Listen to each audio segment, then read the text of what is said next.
Last topic देखते हैं, application of determinants and matrix. Solution of system of linear equation using inverse of matrix. तो इसमें आपको पता होना चाहिए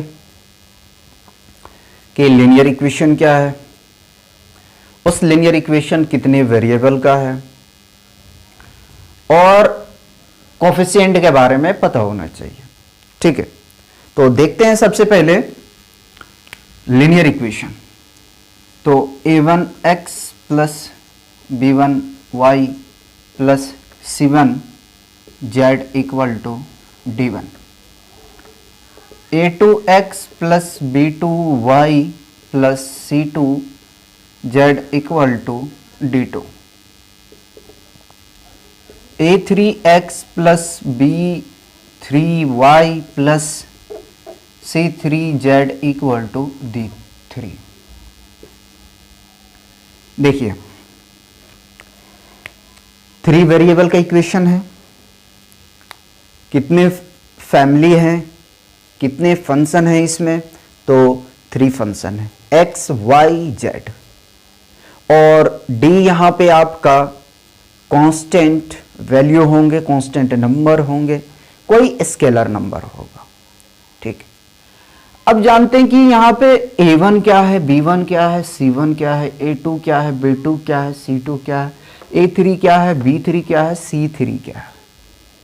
तो देखिए, a1 जो है कोफिशिएंट x का है, और b1 है y का कोफिशिएंट, और c1 जो है आपका वो है z का कोफिशिएंट। ठीक है, अब सुनो, जो आपको थ्री लीनियर इक्वेशन गिवन है, इसे हम मैट्रिक्स के फॉर्म में लिखते हैं। ठीक है, तो a1 b1 c1, a2 b2 c2, a3 b3 c3।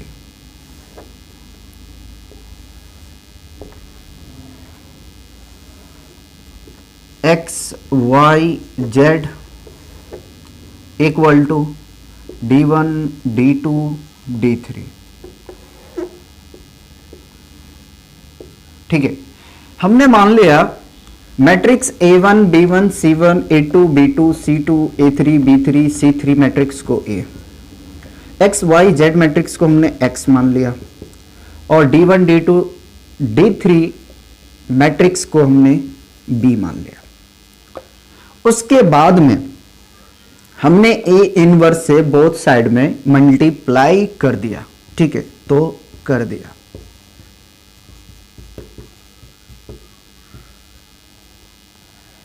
Multiply करने से क्या हमें मिलेगा, तो ए इनवर्स इंटू ए आई होता है। ठीक है, और ए इनवर्स इंटू बी हमें ए इनवर्स बी ही मिलेगा। और ये हम जानते हैं कि अगर किसी भी मैट्रिक्स को हम मल्टीप्लाई कर देते हैं आइडेंटिटी मैट्रिक्स से, तो हमें वही मैट्रिक्स मिलता है। ठीक है, यानी कि x equal to A inverse into B, ये तो हमने प्रूफ देखे। ठीक है, कोई प्रॉब्लम यहां नहीं आना चाहिए। उसके बाद में हम बात करते हैं सिंगुलर मैट्रिक्स की। इंट्रो वाले पार्ट में हमने बहुत अच्छे तरीके से सिंगुलर मैट्रिक्स पढ़े थे और नॉन सिंगुलर मैट्रिक्स, बट यहां पे मैं बहुत शॉर्ट में आपको बताते हुए चलूंगा कि सिंगुलर मैट्रिक्स हम तब कहते हैं जब उसका डिटर्मिनेंट्स हमें 0 मिलता है। सिंगुलर मैट्रिक्स तब कहते हैं जब किसी भी मैट्रिक्स का जब हम डिटर्मिनेंट्स फाइंड आउट करते हैं तो 0 मिलता है, तो उसे सिंगुलर मैट्रिक्स कहते हैं। ठीक, नॉन सिंगुलर मैट्रिक्स,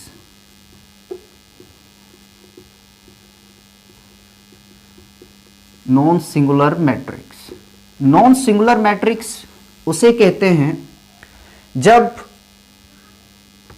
हमें डिटर्मिनेंट्स की वैल्यू 0 नहीं मिलता है, यानी 0 के अलावा कुछ भी नंबर होंगे, 0 नहीं होंगे तो उसे नॉन सिंगुलर मैट्रिक्स कहते हैं। तो determinants of A not equal to 0, ठीक है। और इनवर्स हम उसी मैट्रिक्स का निकालते हैं जो नॉन सिंगुलर होता है। इनवर्स उसी मैट्रिक्स का हम फाइंड आउट करते हैं जो नॉन सिंगुलर मैट्रिक्स होता है, ठीक है। तो इसमें ए इनवर्स एग्जिस्ट करता है और साथ ही साथ यूनिक सॉल्यूशन होता है, ठीक है। और इसमें ए इनवर्स एग्जिस्ट नहीं करता, डज नॉट एग्जिस्ट, ठीक है। अब हमें क्या करना है, आप इसे केस 1 मान लो, ठीक है, केस 1 इसे मान लो। केस 2 देखते हैं, केस 2। तो केस 2 में अगर मान लीजिए कि जब आपको डिटर्मिनेंट्स 0 मिल गया, जब आपको डिटर्मिनेंट्स मिल गया, उससे पहले एक चीज हमें समझना था। उससे पहले हम समझते हैं कंसिस्टेंट सिस्टम और इनकंसिस्टेंट सिस्टम। इसको यहीं रहने दो, ठीक है। कंसिस्टेंट सिस्टम, ठीक है। देखिए कंसिस्टेंट सिस्टम उसे कहते हैं, कंसिस्टेंट सिस्टम उसे कहते हैं जब किसी लीनियर इक्वेशन को हम सॉल्व करते हैं तो एक या एक से ज़्यादा सॉल्यूशन मिलता है, एक या एक से ज़्यादा सॉल्यूशन मिलता है, ठीक है। एनसीईआरटी में बहुत अच्छे तरीके से इसका डेफिनेशन लिखा हुआ है, वहाँ से आप कॉपी कर लेंगे। अब समझते हैं inconsistent system. Inconsistent system,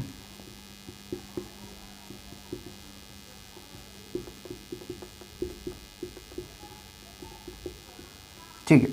inconsistent system हम तब कहते हैं किसी भी लीनियर इक्वेशन को, किसी भी इक्वेशन को जब हमें कोई सॉल्यूशन नहीं मिलता है, ठीक है, यानी कि नो सॉल्यूशन मिलता है।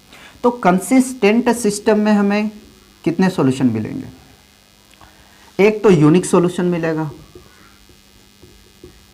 और दूसरा मैनी सॉल्यूशन मिलेगा, या तो आप कह सकते हैं इन्फिनाइट, मैनी इन्फिनाइट सॉल्यूशन, और इसमें आपको नो सॉल्यूशन मिलेगा, ठीक है। अब इसमें केस 3 है, ठीक है। यदि ए मैट्रिक्स आपका नॉन सिंगुलर होता है तब तो इनवर्स आपका एग्जिस्ट करता है, पहला केस है, हम उसे लिखते हैं, ठीक है। Case 1, if A is a non singular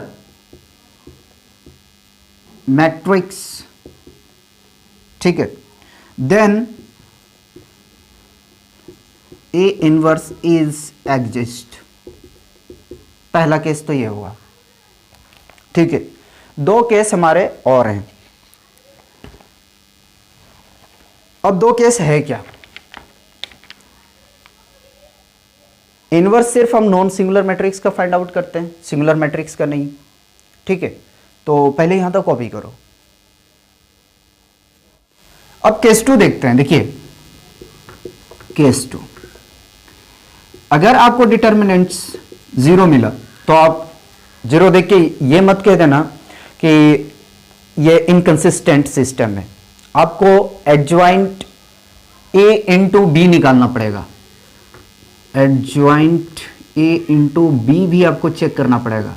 अगर ये नॉट इक्वल टू 0 आता तो आप कहेंगे कि इनकंसिस्टेंट सिस्टम है,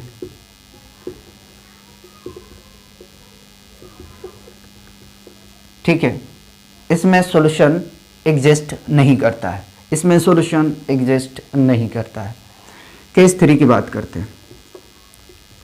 केस 3 में determinants of A equal to 0, ठीक है, और adjoint A into B equal to 0 मिल गया आपको, ठीक है। ये मिल गया तो ये आपका या तो कंसिस्टेंट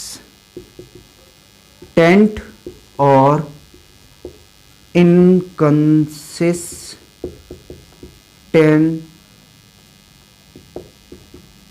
सिस्टम बोलते हैं, ठीक है। आने की कहने का मतलब यह है या तो इन्फिनाइट मेन्यू सॉल्यूशन होगा या तो कोई नहीं सॉल्यूशन होगा, ठीक है। केस 3 में इन्फिनाइट मेनी सॉल्यूशन होगा या तो नो सॉल्यूशन होगा। हम इनवर्स सिर्फ यूनिक सॉल्यूशन का ही फाइंड आउट करेंगे, ठीक है। तो कॉपी करो, एक बार समराइज करेंगे जितना हमने पढ़ा अभी तक। तो 2 मिनट में हमने जो जो पढ़ा उसे रिकॉल करते हैं।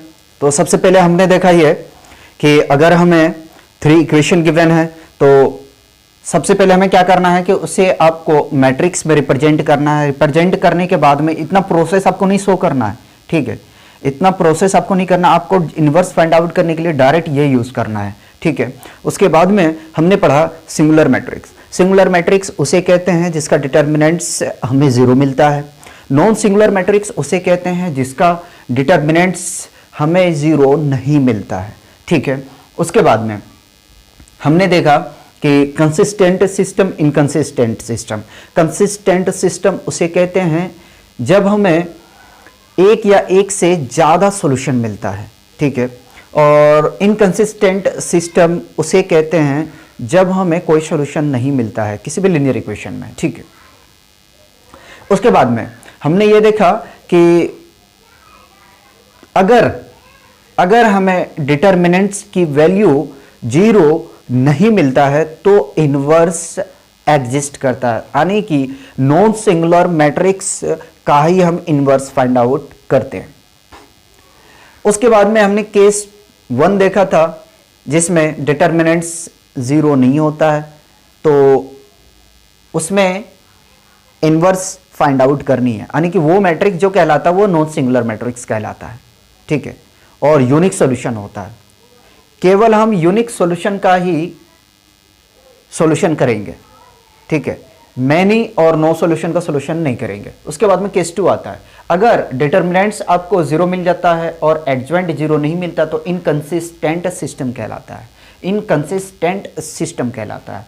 और अगर केस 3 में डिटर्मिनेंट्स 0 मिलता है और एडजॉइंट a इंटू बी आपको 0 भी मिल जाता है तो वो सिस्टम कंसिस्टेंट सिस्टम कहलाएगा या तो इनकंसिस्टेंट सिस्टम कहलाएगा। तो इनफिनाइट मेनी सॉल्यूशन होगा और नो सॉल्यूशन होगा, ठीक है। अब आते हैं एक्सरसाइज पे।